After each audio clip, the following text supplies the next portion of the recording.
Hello, welcome to Scattered Thoughts, the podcast where we talk about CPDH and other magic-related topics. Forgive me and Bobby if we're talking a little quieter. Our throats are a little sore from the tournament yesterday, we're just making a little podcast to talk about how the Sanctuary event went.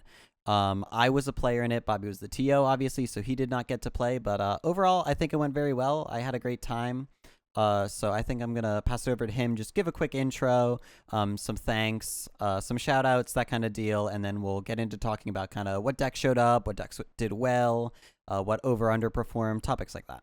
Yeah, and like you said, I've had a fun time. It sounds like most people did from what I've been hearing. So, but yeah, great games. Yeah, awesome games. Unfortunately, no VOD to go back and look at thanks to a lovely Twitch issue, but a lesson we can learned. talk about that a little more later, but yeah, that sucks. Sucks real bad. A lesson learned for the future. But for everyone who tuned in and saw, I hope everyone enjoyed the games. Lots of interaction, lots of sweet decks. Maybe unexpected results. We'll talk about that. But overall, yeah, it was a good time. Definitely a learning experience as far as running tournaments. As you know, my goal is to have these going monthly moving forward. So learned a lot from this one. Hopefully helps, makes things a little more efficient and run more smoothly going forward. I do want to give a few shouts to people because I know there's one more game. Chris really helped a lot, as well as everyone in Clay, Ryan from the Common Connoisseurs, handful, so many PDH people on Twitter helping pub it and get people to show up. Alcadron, rules committee member, I want to give a huge shout out to him for stepping in last second to help me out with coverage after we had a slight change up. Gator and Puzzlebox were both supposed to join me in coverage, and due to numbers they had to play. So Alcadron subbing in last second was huge, and I really appreciate it. I hope he had fun. It was interesting, just talking to him the whole time and watching those games. So, but yeah, no, tons of fun. I love. He was so confused so much of the time because he's like, man, competitive players are a different breed. Y'all are nuts. Yeah. Well, Alcadron plays some competitive too over the home base, but yeah, I mean, it was interesting.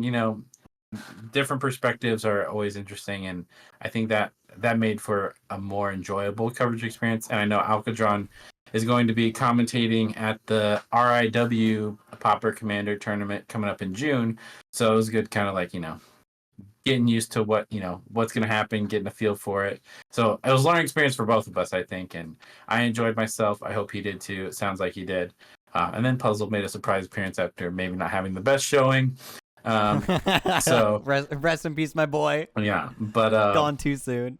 But yeah, no, it was a blast, and I'm definitely looking forward to the next one. I'm planning to set the date and get that all figured out and announced here in the next week or so people can start preparing for that. And then just making sure everything is set up so this just runs smoothly and becomes a well-oiled machine that can just rinse and repeat every month, get some more games, see some new decks start to develop, or just like meta calls to adapt to the tournament kind of meta game. And it was a good time. So yeah, I think it was great. I think overall, as like a starter event, trying to get an online PDH tournament series running, I think we could hope for a couple more people, but honestly, we got to 16, which is how many you need to like baseline get an event going. And with those 16 players, I think we had a lot of great games. Pretty much everyone showed up with some, A game decks. Clearly everyone was coming to win, which is about all we can hope for, is people bringing their decks that they think are going to win and playing good games with them. So, I had a great time. I think that overall it went really well, and I'm really excited for what we're looking like in the future. Yeah, I mean, definitely hoping more players get involved over time. We have a good chunk of people in the Sanctuary PDH Discord. Not all of them participated. I get, it was also a holiday weekend. There are time zone differences. It's just figuring out how to most accommodate how to best accommodate the highest number of people. It's something to figure out. You're never going to get everyone happy. You're never going to be able to get everyone, but just trying to get as many people playing is the goal. So we'll figure that out moving forward. I also want to give a huge shout out to Max, our judge, who also judges for all the Eminence events. Huge help. I blame Max on Twitter, I believe, but huge help, made things run smoothly. Runs all the Mox Masters tournaments, so definitely gets how all this works.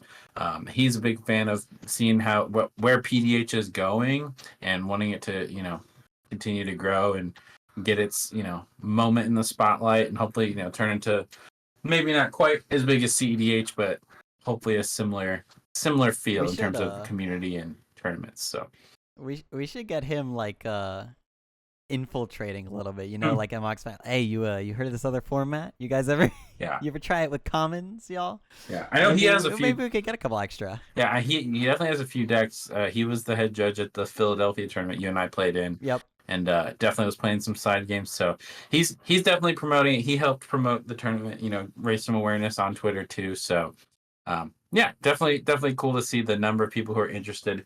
Even if they didn't get a chance to make it out and play, there was a lot of viewership and just people wanting to see how it all shook out. So really cool.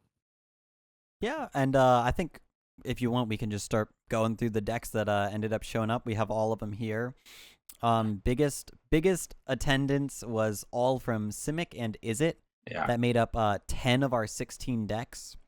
Yeah.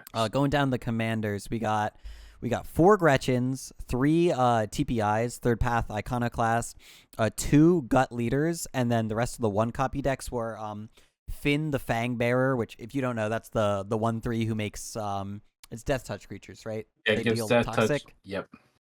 Yeah, it basically gives Death Touch creatures infect, and then Dargo Malcolm, Dargo Kelith, Malcolm Kedis, Parcel Beast, which was me, Satyr Enchanter, and then Abdel Sword Coast, which ended up taking down the event 4-0 full sweep. So decent spread, but definitely a lot of blue. Yeah, a lot of blue. Lots of blue. So Simic and Izzet, I guess if you were to ask people what they expect to see going in, I think you'd get a lot of Simic and Izzet as your answers, and it was there. And then Boros was right behind it. So yeah, definitely lots of blue, lots of combo, lots of interaction. Maybe not the result people would have expected. I know Abdel, and we'll talk about Gator was who won on Abdel. We'll talk about that a little bit more. Definitely not. I mean, definitely a threatening deck. Not not a surprise. Not typically to people. considered. Like, people don't say, "Oh, Abdel, like best deck in format," or even like top like 5 contender. Like, usually it's not directly on the list when you ask them what like the most threatening decks are, but definitely like one people know about. Yeah, it showed up a lot after release. Kind of died down. It got this like people. People kind of had this like notoriety where people were auto targeting out of the game. And when you're dealing with, the decks we just talked about, everyone's threatening from the jump. So no deck is catching that heat. It kind of develops over the course of the game. So, yeah, he played really well and won. I think some of the biggest surprises to look at. So we talked about Gretchen. There were 4 copies of Gretchen that showed up. Kind of the boogeyman, I guess, given the recent Puzzle won a tournament with it. I won a tournament with it. It's been doing pretty well otherwise, but kind of underplayed up to this point. So seeing 4 people show up with it was surprising to me, and it did not do well at all. It's rough looking at the record, the 1-10-2. That is. Yeah, there was one player who had a win and a draw with the deck, and then another player had a draw, but the rest were all losses. And part of that, there were 2 different pods throughout the tournament where there were multiple Gretchen decks present, so they cannibalized each other there a little bit. But yeah, not a great showing for Gretchen, unfortunately, my beloved Gretchen. But kind of underwhelming. You played Parcel Beast like you talked about. We'll talk about kind of your experience here in a little bit. But yeah, Simic, not the best day for Simic players. It turned out. The Izzet showed up, and we'll talk about that more. We keep saying that, but we'll cover it more individually later. The Simic showed up a lot. The Izzet showed up a lot. The Simic, not looking too hot. The Izzet did fine, but yeah, the Simic decks kind of. They didn't do too hot. I'm gonna be honest. The sheer amount of interaction or whatever it was, just not their day. Yeah, and I think part of it, we talked about Gretchen being the boogeyman, which is why I think, or one of the boogeymen. I don't, however you want to say it. People know about it's Gretchen. A known threat. People know hate it wins, so they're yeah scared of it. It led to people picking it up, and I think it also led to people knocking it out. So it kind of operated both ways. That's why it was the most popular deck, and arguably why it was one of the least successful decks when you're looking at the numbers. So it did get one copy into the top 4, so it wasn't a complete, it didn't throw up, just goose eggs all day, but it was not maybe like the dominant performance people might have expected from a Gretchen list. But going into, is it, we talked about that too, similarly represented numbers wise, but it put 2 decks into the top 4. We had 3 third path iconic class decks. No pods with multiple pilots, which was interesting. And then they never stacked up. Yeah, no, never lined up with one another, so that was interesting. But Gotcha. did put one player in the top 4, and then we had Dargo Malcolm, piloted by Clay. Oh, and the top 4 player was Ryan from Common Connoisseurs, so Papa Popper. And then we had Dargo Malcolm as the other Is It deck that was piloted by Clay to the top 4. And we had a Malcolm Kedis that also showed up and played. So handful Is It decks, they did well. They were in a really good spot with all of their interaction. I feel like red interaction and removal, even if it's just bolts and frostbites and screds, really good when combined with the bounce spells and the counter spells. Just let you kind of play the police, the combo police, the hey, you're doing bad things, I need to stop you, in ways that blue green's kind of lacking. There's some counter spells, there's some bounce, but definitely not as many ways to remove permanents. Notably, kind of why Is It did well and was able to perform well throughout the day was the lack of black. Also, there were no black decks registered in the whole tournament. Not a single one. No dual color, no mono black, no nothing. Yeah, not a single black card registered. Yeah, there were some skeletons with Menace that Gut made, but that's the closest we got to seeing a black card show up in the tournament. And they didn't do too well either. Gut didn't win a game. It got a bye for its one win. Yeah, Gut didn't have the most impressive showing either. So, but yeah, no, the lack of black removal played a huge thing. There were definitely permanents sticking around in the games I saw a lot longer than I would have expected them to. Like I saw Dargo's last a few turns. I saw a Kelith get up to 7 or 8 power, which is kind of crazy.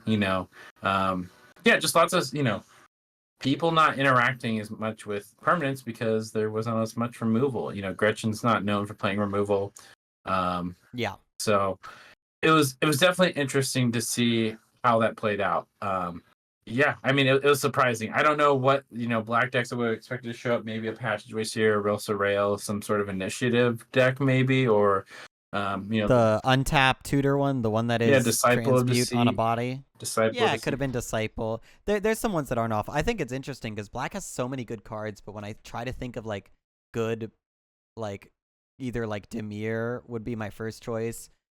I just really can't think of that many commanders that super blow me away. Yeah, I mean, maybe there could have been a handful of Rakdos commanders that they see play. They arguably have better removal and interaction than Is It, but that they're probably they're close. That's probably the top 2 I would estimate, as far as 2-color combos. But Is It gets the counter spells, but black has a little bit more hard removal. So I think in general, those are the hardest able to table police colors by far. Definitely. But yeah, no, just creatures sticking around a lot more than usual was an interesting thing to see. And it benefited Dargo, a few Dargo games I saw, both from Clay and from the Dargo Kelith deck. Abdel got, obviously did well. It went undefeated on the day in the hands of Gator. So, it only having to worry about counter certainly spells.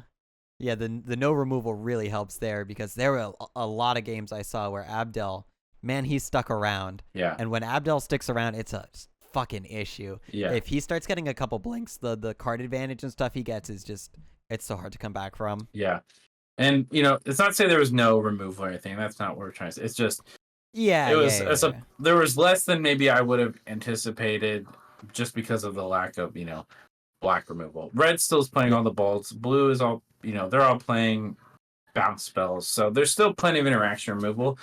Just not that hard removal. Like bouncing a creature, it's not gone forever. It's coming back in a turn or two more often than not. So it's not not a permanent fix, which was interesting. Dargo, when you only have to cast it for its normal casting cost, or gut, you're not, taxing it out of the game. You're not ending the game or getting them out of the game like you would if you were killing those creatures and setting them back commander tax or whatever. So definitely an interesting dynamic, and I think that was the biggest surprise, just the lack of any black commanders being registered. And Simic's underperformance was also kind of a surprise, but given the field, maybe not as surprising as it, and you would initially think when you just look at what it was had to go up against. Yeah, I mean, when I think of like things that I hate to sit across from as Parcel Beast, the only thing is just removal tribal. Because like a lot of the larger things like the Dargos and stuff can get around red removal, but basically everything in a Simic deck is going to get lightning bolted. So it's up to your protection to stop that. So the amount of like, yeah, I'll sit across from like 2 Izzet decks, and it's pretty hard for me to try to stick a win against 2 players who both have counter spells and like creature removal that can get my creatures. Yeah, and they can grind pretty well. Yeah, the third path absolutely. iconic class decks, Dargo Malcolm can also grind pretty well with all the combo potential that's there. So Yep. they get to have a bunch of removal. They get to build up their hand over the course of the game. They get to close out the game slowly, kind of whittle away with pingers and whatnot. Yeah. So yeah, I mean, interesting selection of decks. A lot more like repeat decks than I would have anticipated. I would have maybe expected a few more like one of decks here and there. People playing some. Yeah, I never. 4 Gretchens is crazy. That's wild, right? 4 fucking Gretchens. That's so many. Yeah, that's a lot more. Especially, I know there are a handful of people who have played it here and there on the various servers, but when I feel like there's generally only been like 2 people who've played it a decent chunk. So then seeing 4 people play it, and I was not one of them because I was, Yep. running everything. It was surprising, but it was cool. There are a few, people playing some interesting cards in the deck that kind of deviate from the norm, I guess if you want to call it that, or what Puzzle plays or what I play.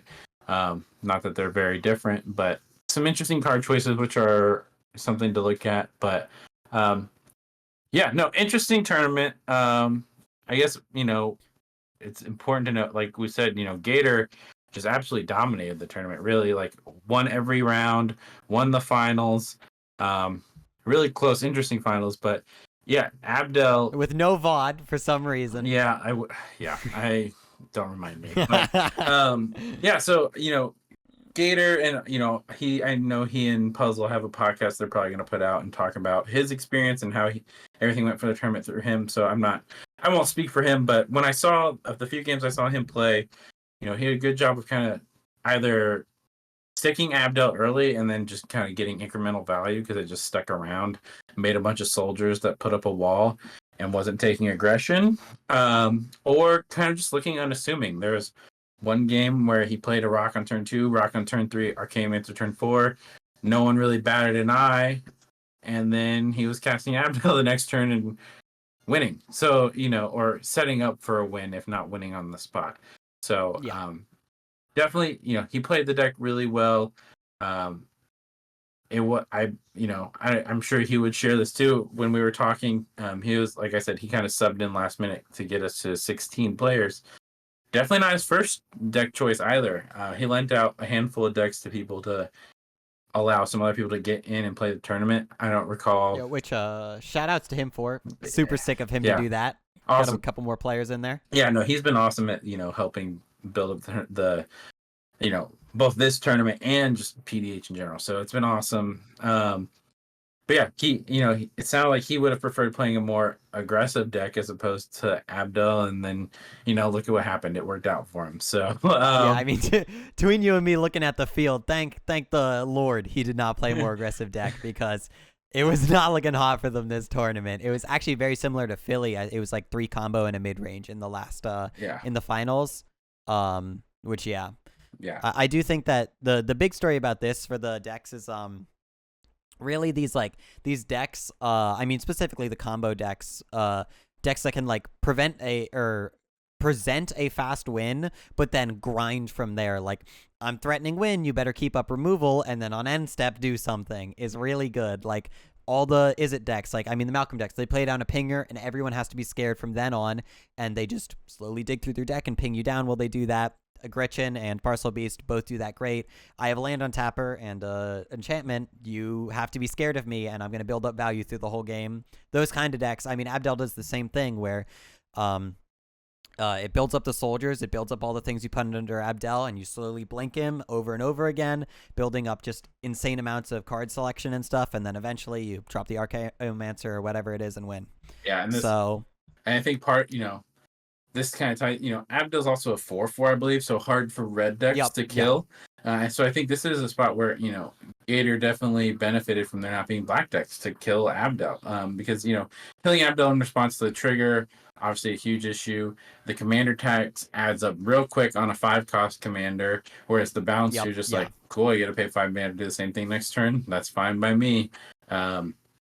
So a go for the throat would have been really good at stopping a lot of the Abdel games where he just stuck around and he got blinked a couple times, and all of a sudden Gator had like the perfect hand and 18 soldiers.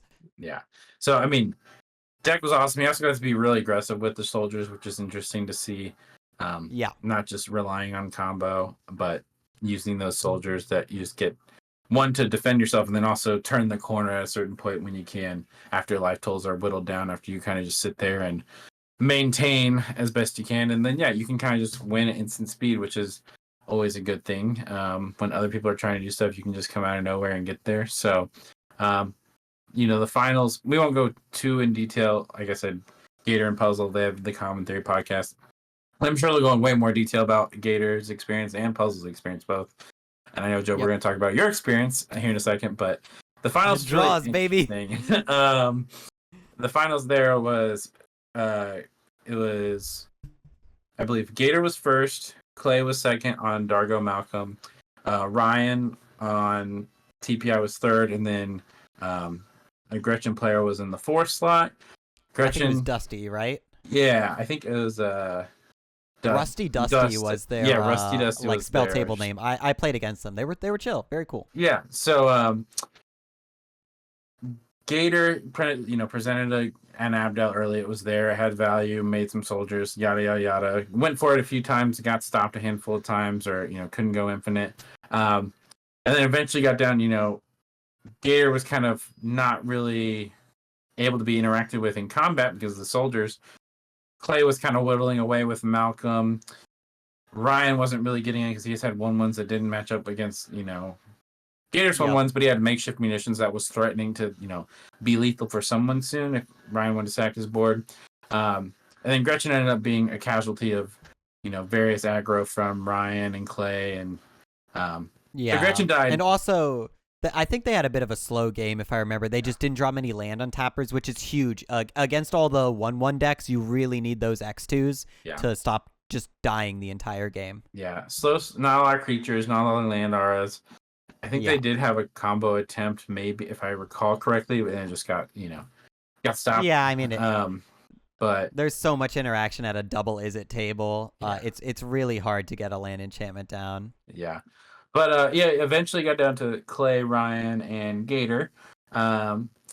And it got to the point where Ryan had enough of TPI tokens in play with a makeshift munitions that could take out either Clay or Gator on the next turn. But everyone was scary. Clay had 2 parts of a combo in play. Gator had combo in hand that everyone knew about, so everyone was scary. And I believe, and I might be corrected by Gator, so I'm only hearing the second hand, but I believe at one point there was a talk between Ryan and Gator about, hey, are you going to swing those tokens at me? Because Gator might have had an answer for him, or Ryan might have had an answer for him. Gator said, no, I promise I'll only swing them at Clay, which Ryan was like, really? Kind of surprised, but cool, so they made that deal. Then on the next turn, Gator swings them on Clay, kills Clay, so Clay there's one less person to stop him from comboing. Ryan had cast a few spells in his turn to draw some cards, get a pinger in play, I believe, and then Gator went for it. Ryan had a red elemental blast or pyroblast, I don't remember which, and Gator had the counterspell and won. So, interesting kind of end to the game. I know there's a lot of talk towards the end of it. I don't, I couldn't hear what was happening, but lots of talking about what was going on towards the end of the game. It took a hot minute for it to wrap up once the infinite loop was shown. Presented. So not sure what. I'm sure you'll hear more from Gator about Yeah, what exactly happened there. I think, yeah, I think Ryan basically took, from my understanding, what seems like is that Ryan took a gambit saying, like, if you kill Clay, I think I can stop you, but unfortunately they just weren't able to. yeah, I think is what happened. It's kind of unclear. yeah. I'd actually like to hear. I'm sure we'll get from Gator what exactly went down. And I'm sure we'll hear from Ryan too, and I'm interested to hear Yeah. both their sides because I could only see what was happening. I didn't have the audio. Part of the issue of doing commentary while in a Discord audio setting, but gonna try to remedy that in the future too because it would be cool to have player audio showing. So we'll figure that out. But yeah, definitely interesting. Lots of interaction happened in that game and all the other games. And I know you had quite an interesting run in the tournament. So I guess why don't you talk us through how your tournament experience went? Yeah, I mean, definitely was. It was a bit of a funny run. Just because to start off with my scoreline, it was 0 wins, 1 loss, and 2 draws. So kind of like a very like do nothing scoreline. Where the first game I lost, it was Ryan won the pod. It was he just got off to a super fast start, and no one really had that much interaction for him. There was a Malcolm Kettis at the table who was also presenting a lot of threat. And so kind of like was trying not to go too hard on Ryan because then they would have been, super taken down as the biggest threat. And I think it was just ended up people held their interaction a little bit too long, and Ryan ended up taking the lead and burning us all down on the stack in a final turn. So it was a fun game. There's a lot of interaction. There was a really cool moment where I was set up. I had my Parcel Beast on the self untapper. I had a bunch of mana, and I was dead on the stack to like a normal non-creature spell pinger and like an artifact ETB pinger. I was at exactly 2. And then I was like, okay, my out is Weather the Storm off the top and then somehow get that artifact ETB pinger off the board, and then I'll go down to 1. All the Weather the Storm will heal me. At this point, we've cast so many spells this turn because it was a crazy turn. Everyone was trying to stop Ryan from winning. He was trying to burn us out on the stack. I probably would have been at like 60. So I activate Parcel Beast, Weather the Storm off the top, try to drop it. I try to give Banishing Knack to one of the Malcolm Kettis' creatures to then bounce the artifact ETB trigger, but Ryan, he had a lightning bolt or counterspell, something to stop it. So unfortunately, I almost had the absolute god save from my deck, but just not enough. Yeah. So that was really fun. And then you had so that was the non-draw game, and then you were very fortunate or unfortunate, depending on how you want to look at it, to be involved with both of the draws in the tournament. So the whole thing, there were only 2 draws. I don't want to say you're the problem, but but it might. You never know. I mean, when there's a common factor, you know what I mean? Yeah, but no. So what?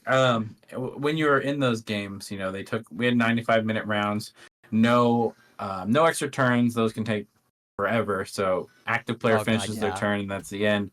What was going on in those games? What happened? Any particular reasons why you think they drew? You're like, what the fuck did you do, Joe? We gave you 95 fucking minutes, and you can't finish a round. They were just like, they were super grind fest. I know the first one, it was like me, a Gretchen, a TPI, and it was Clay, right? It was on the Malcolm Dargo. Yeah. Yeah, so since I'm not remembering that he was in that game, I think he was super screwed out of that game. I don't think he like had anything going for him, really. Me and the Gretchen just kind of did the thing when there's 2 Simic decks at the table where they kind of argue back and forth over trying to get better position on the mana advantage and stuff, getting little things off each other here and there. And then the TPI was super dead drawing. He like land passed up to 3 lands and then just passed down to hand size a bunch of times in a row. He started to stabilize later. Am I combining pods? This was the one with gut, I should say. Definitely I'm combining pods here. The second one had a gut in it.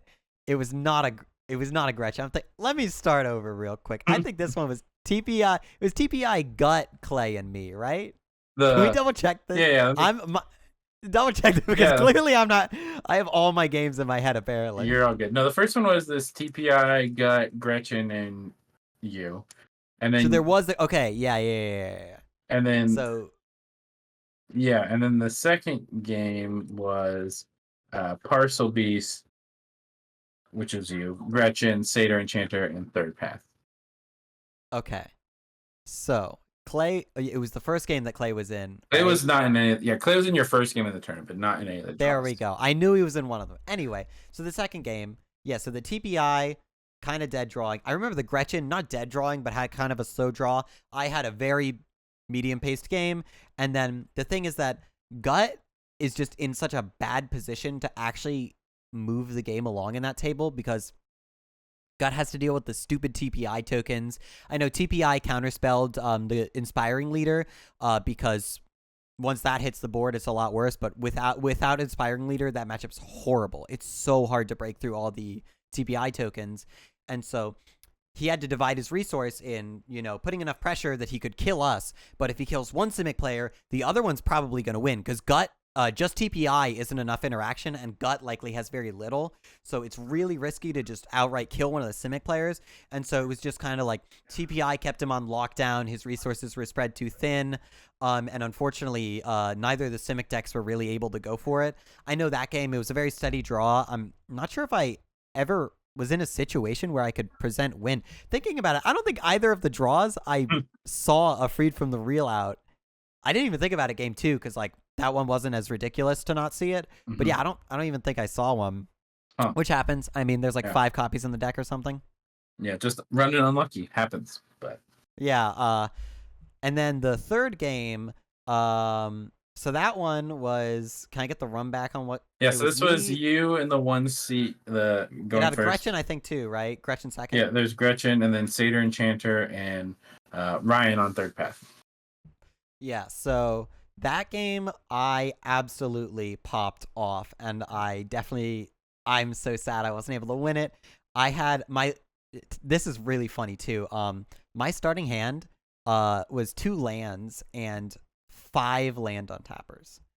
And I don't particularly know why I decided to keep it in hindsight, but I've had some rough mulligans with the deck before, and it's like if I just draw a land aura or a self untapper, I'm so cruising. You know what I mean? Mm-hmm. And like 1 counter spell. So luckily, the Gretchen tried to win turn like 4. I hadn't top decked interact in like 3 or 4 turns, which is a little rough, but Ryan was able to stop it, and at that point, I just started playing all my land untappers down. I tutored a Drift of Phantasms for the mutant guy with Graft. Yeah, Put Bigi, Parcel Graph Beast on Mage. him. Yeah, him. And so at this point, I will say it's funny. I probably had like 50 mana a turn on 3 lands. I had 3 lands like the entire game, but it just didn't matter.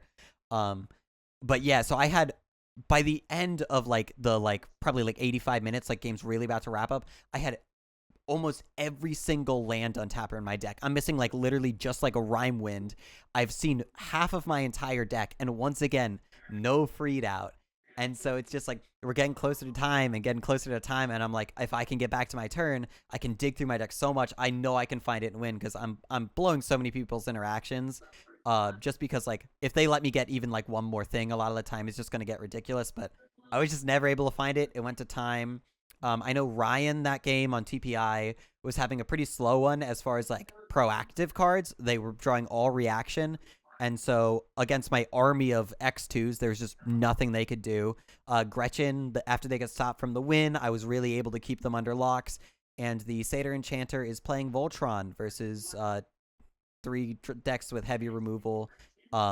So I know Satyr Enchanter got like it was like 3 enchantments, bounced. 3 enchantments, bounced. It was just get his ass out of there. Just so no chance to build anything. And I think, I was watching this one. It was on stream for the end. Yep. I think the final turn was the Gretchen player, if I remember correctly. And, yeah, it was the Gretchen, and they had a pretty crazy turn and almost cinched it with like a storm off. Yeah. They probably spent like 100 mana that turn. It was absolutely ridiculous. Yeah, but no, definitely interesting. The draws, we talked about it a little bit as tournaments have come. We're trying to get tournament play to be a bigger thing and there to be more tournaments, but time is a real factor that has to go into it. You can't be a deck that isn't trying to win fast or doesn't have a way to close out the game fast. You may be a slower deck, like a more controlling deck, you have to have a way to Yep. win. Otherwise, you're doing yourself a disservice. You're kind of doing the table a disservice because draws don't help anyone. It's better than a loss, but when you're talking, at the end of the day, that can be the difference between someone, making the finals and not. So, I know Yeah. one thing, and I don't know how much of this you saw in your draws or the draws, but overall in games, there's a lot of discussion happening, which I think is good for the most part. People not Yeah. knowing how There to, should be discussion. Yeah. right, like making sure you have the way to interact, knowing what's going on, making sure everyone's on the same page. So you guys just don't accidentally lose to someone doing something because someone could have stopped it but didn't realize what was happening. But there's also a point where there's too much conversation. There's Yep. Yeah. going down the rabbit hole too far, or just saying, hey, this is what's going to happen, just so everyone knows. There should be a medium level discussion where everyone knows what's going on, but not taking forever. I know there's various attempts at deal making or politicking or whatever, but it's important to be aware that, hey, me talking, is slowing the game down, which could be a huge disservice and cause everyone to get a draw instead of, maybe you would have had a chance to win if you had another turn cycle. So, um, I think dude, if I untapped with that board, yeah, there's no way I whiff it, right? I mean, like, I'm like 50 cards deep already. Like 10% of my deck is a freed from the real. yeah. Like, So, uh, and I know, and it's, I just wanted to say real quick, they absolutely were all fun games, tons of interaction. Everyone got to do their thing, which is always a good time. Obviously, it's a tournament, so I'm a little, I would have liked to do better. 2 draws is a little bit, it is what it is. But they were great games. I had a great time playing them.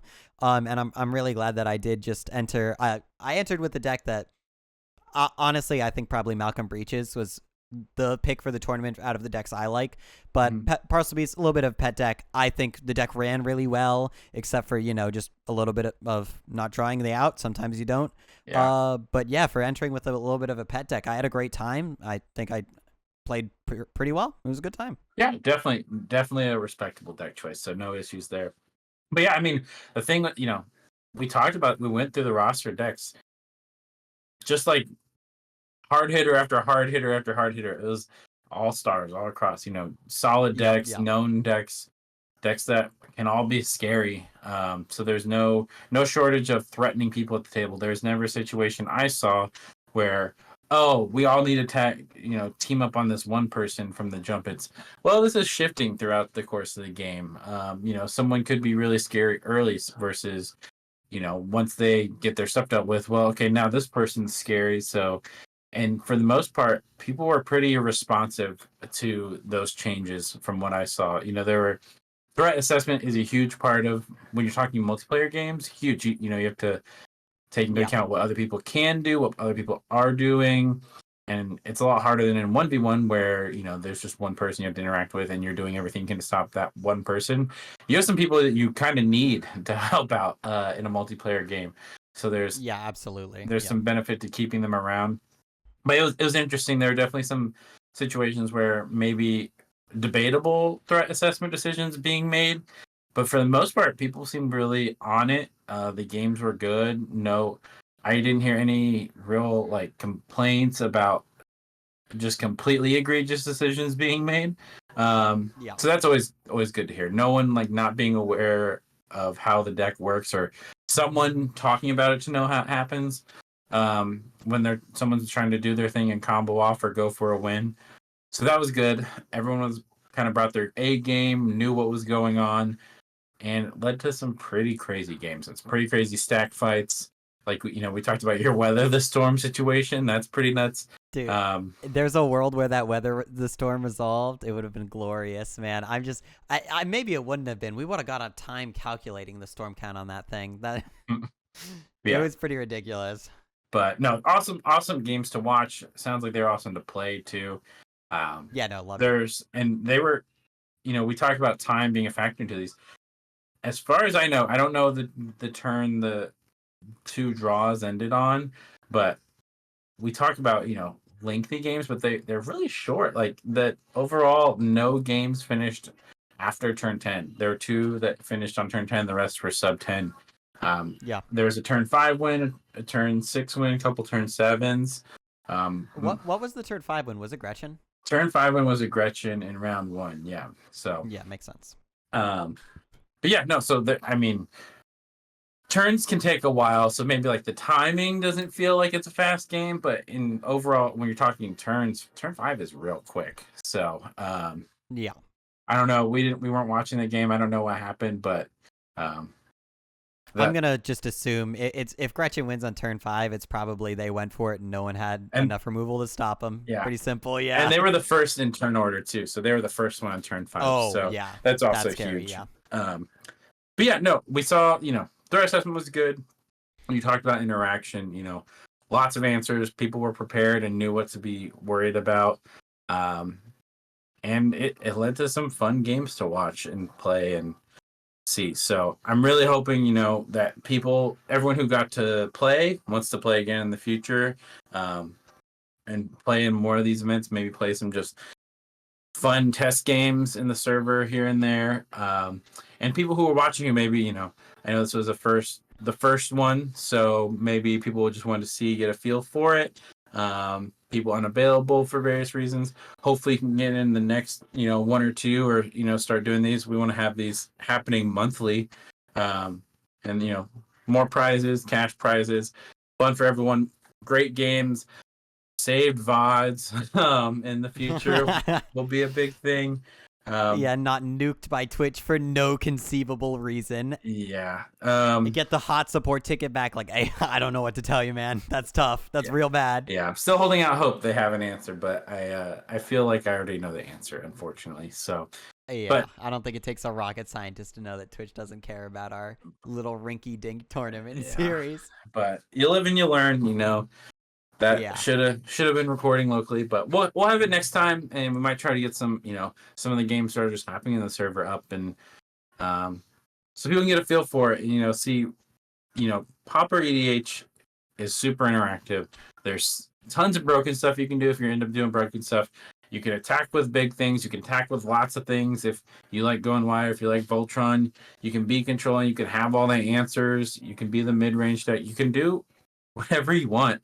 It's not like CDH with the oops, I win one card combos that are ad nauseum or demonic consultation or, underworld breach. But there's compact combos. There's lots of, you get to play a lot of cards that are fun to play or, kind of eternal staples. And the games are just fun, especially when you're talking these, where everyone's playing lots of interaction. Everyone's trying to win as fast as possible or, have a game plan to win consistently and interact along the way to stop others from winning. Yeah. It's really fun. And, I'm hoping people see that the format continues to grow and we get, these tournaments, like you said at the beginning, attendance was at 16. We had to work a little magic to get a few extra people to get that to 16. So it'd be awesome if Summon some people from the ether. Yeah. yeah. So in the future, if, we're getting more than 16 growing this, 30s, 60s, if we ever broke 100, that would be amazing. Like seeing PDH grow and these tournaments do well would be awesome. Hopefully, on a similar trajectory that CEH has seen and, has been growing over the last few years. It'd be awesome if we can see that in the CPDH scene too. Yeah, I mean, I don't ever expect us to get as big, but yeah, even if we could get, in the range of 20 to 30 people in these events monthly, Yeah. I think that'd be great. We really just enough people to get a good number of pods going and have a great time. It really is this format. When everyone brings their A game, this format is so fun, man. All the stupid stack battles, like the turn I was describing where we cast like a collective of like 20 spells and there was a giant stack fight and we were all burned out by pingers from TPI, was all on top of a thought cast. He just tried to cast a thought cast and someone tried to press the issue and suddenly the entire game devolved and we all basically dumped our hands and it was pretty sick. Yeah. I mean, I can think of so many different stacked fights over, the various games I've played. And yeah, I mean, there's just ridiculous stuff that happens, and you never know it's going to be what causes it. Sometimes it's someone to stop someone from comboing. Sometimes it's just things happen, man. You never know when the Dude, fight's going to break. There was that one turn in the finals where the rebound on Ephemerate triggered, Mhm. and so this is before before Abdel has even drawn a card, Abdel was like tapped down to 2 mana, and I think there was probably like 10 total spells played during Abdel's upkeep on to try to stop the Abdel from getting flickered on a rebounded ephemerate. And so it's like, dude hasn't even drawn his card for turn yet. Yeah. Like, and yeah, it's just awesome seeing all that stuff. Yeah. So, but yeah, I mean, for everyone who watched, or if you're listening and haven't watched, didn't even know it happened, I speak for myself, as a biased person, but I'm sure Joe feels the same way. Would love to have more people hanging out in the Sanctuary PDH server. I know that's where we host the tournament. We'll put the link in the description, so the invite, so you can just join. But people are there looking for games. People are talking about decks, brewing. People just chat, getting it. There's usually a handful of games going every day at various times. Whether it's your time zone or your night owl, early bird, whatever. Getting some games in, testing, trying out ideas. It would be awesome to get more people doing that. Get more people, jumping in and getting their feet wet. And then also, like, that next tournament, we're going to be announcing it in the next week or so, getting that set up for June, and then hopefully getting some higher attendance there and getting people playing for cash prizes. Who doesn't love to win money? So yeah, no, it should be a great time. Hopefully, like you said, I really do want to see the format grow. I think there's like a really interesting niche here for people that love the multiplayer format but love grindier games. That's the big reason I like it. It's because I can't lie, I'm a control player. mm-hmm. I'm a control combo player. I love the grindy, stupid games where, I mean, in 1v1, my favorite feeling is when I'm like, hey, how many cards do you have in your hand? And they say 0. That's bliss to me.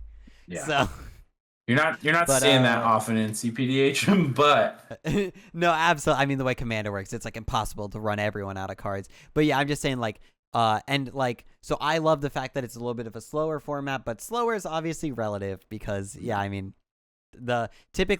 basically all the decks we are at the tournament can present a serious threat within the first 5 turns of the game, and then from there snowball it. Like, even like TPI, is more of a mid-rangey deck. I don't think any of the TPIs in the event ran a combo. They play one pinger, and the next turn they play another and pass with some interaction up. Then they cast a cantrip on the end step, and then suddenly they're sitting there with 3 pingers and 6 soldiers 2 turns later, and they're a serious threat. Or Gretchen typically is threatening a win by turn 3 or 4. He usually doesn't go for it that early, but typically is. Malcolm, same deal. The second that artifact pinger's on the board, Malcolm's threatening to kill you instantly. So, it's a very interesting format where, like, these decks will, like, set up a super strong board state and then grind for value, and then someone eventually goes for it and maybe gets stopped, maybe they win. I've been really enjoying it since I started playing it back in Philly. Yeah, no, it's awesome. It's been a fun time. I need to play more games myself. Definitely spent a lot of time. You're a TO now. Sorry, Chief. Yeah, that's what you it feels like. You don't get to play no more. But I think going forward, getting in the LFG games on the server, it's fun for everyone. People even just hang out and watch. And so hopefully recording those, getting more of those happening will be great. And yeah, I'm excited for what the future holds for not only, the tournament series, but just CPDH in general. It's getting a lot of pub. We have that tournament coming up in June in Detroit, which I think is going to be huge. It'll be really cool. Yeah, we got to talk about your deck for that. I'm assuming I know, but I'm just curious. I'm not even sure yet. I mean, in the blind, I still, there's still a month. I got time to figure it out. I mean, I'm leaning Gretchen or Malcolm Breaches. I'd be lying if, seeing what happened to Gretchen this weekend didn't scare me a little bit. Yeah. It can be a little bit. I've seen some Gretchens get murdered for being a Gretchen and no other reason. Yes. But that's a little different. We were different topic. Yeah, no, definitely back on track. Definitely something to think about, and curious how, if any of this will shape what people choose to bring to that. So I know I'll be there. Clay will be there. A whole host of people who probably played in this tournament will be there, and just people in the community. So I'm excited. Alcadron will be there, like I mentioned, so it'll be a fun tournament. I'll be interested to see how that shakes out. But yeah, no, definitely looking forward to it. Running the tournament was fun, learning experience, seeing all the people enjoy it. If anyone has any feedback one way or the other, things you'd want to see from the tournament going forward, definitely also don't hesitate to reach out, and happy to try to make this work. I would love to make as many people as happy as possible, since making everyone happy is impossible. So, but yeah, no, I think that I had a great experience, and it sounds like you did too. So Yeah, no, it was a fun time. I in the future will be like, hey, we should pick up this pace so I can win. yeah, I think that's one of my biggest takeaways is just be wary of that time. It catches up fast, man. You're playing and you don't even realize. I just look over and it's like 15 minutes and goddamn. yeah. 95 minutes isn't as long as it seems. That's for sure. So well, I think the Yeah, no. finals went like over 2 hours. Finals being untimed, obviously, you can't have the tournament end in a draw. So I think it took a little over 2 hours. So if people are left to their own devices, it will last forever. So make sure you're taking that Yeah, into account. definitely. Maybe in the future, be a little more. Not, it's not even like slow play, but just like there needs to be a certain pace of play in a multiplayer format that can go to an average of like 8 or 9 turns. Yeah. So and maybe there's stuff out there to make it go a little shorter. I'd love to see some new decks that are pushing the envelope, making the format quicker. I'm scared Yeah, because I can't really think of any, but I'm not a great deck builder, so we need someone creative if we want to push the speed a little bit. When I think about speed, I think Gretchen and Malcolm are the ones that are currently the like threshold. yeah, and I know Jonathan will hate us if we don't mention Turbo. There are some Turbolists up there. There are turbo lists, yeah. It is fair that all the turbo lists are, in my opinion, almost there. They're like Yeah. one or two pieces of consistency away. It's just sometimes they have trouble finding their combo right now because Yeah. Popper has some combos that are really efficient, but a lot of them are commander reliant. Yeah. We keep getting, it's like our third Yeah. time getting sidetracked in 5 minutes. You're all good. I know we were like, yeah, this will probably be like 30-minute. We're like 50 minutes in. Yeah. We're like, Well, how about we'll end it here. We'll stop talking everyone's head off, but definitely make sure you check out the Sanctuary PDH server. Look out for that announcement coming up in the next week, and also keep a lookout for our next episode talking about who knows what. You'll have to wait and find out. yeah. And I will attempt to not play CS:GO all night and forget to upload it like I did the last one. So, which needs to go up still. Great. Remind myself to upload it afterwards. Perfect. Perfect. So, thanks everyone. We'll see you later. Have a great day.